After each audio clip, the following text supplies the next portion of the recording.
quoi? Ouais, bon bah calmos, hein. Amigos du cosmos, bonjour.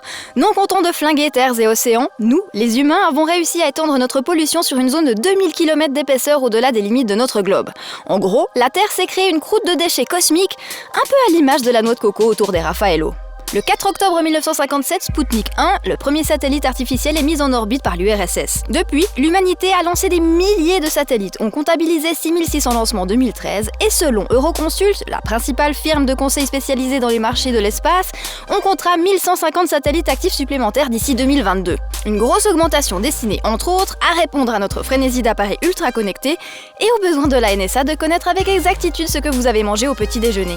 Moins de 8000 petits satellites artificiels autour de notre grosse planète, on peut pas parler de pollution, vous me direz. Surtout que la plupart d'entre eux se désintégreront en retombant sur Terre une fois leur mission achevée. Le souci, c'est que certains de ces appareils se sont rentrés dedans. De manière accidentelle, comme en 2013 lorsqu'un satellite équatorien a percuté un réservoir de fusées russe, ou volontairement, comme quand la Chine a décidé de torpiller son vieux Fengyun 1 pour tester ses missiles anti-satellites.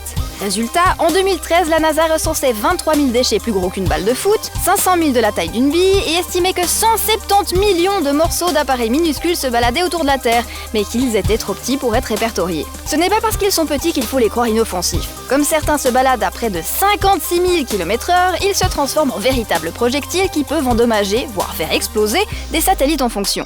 Ceux-ci se fragmenteraient à leur tour en milliers de nouveaux débris et engendreraient des collisions en chaîne.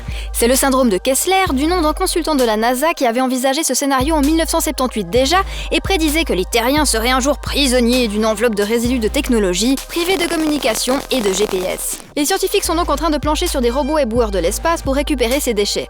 Donc pas trop d'inquiétude à avoir s'ils font bien leur travail. Dans 100 ans, quand les océans seront en ébullition et que l'air sera poisseux, nous pourrons toujours nous enfuir sur Mars sans risque de nous faire atomiser en sortant de l'atmosphère.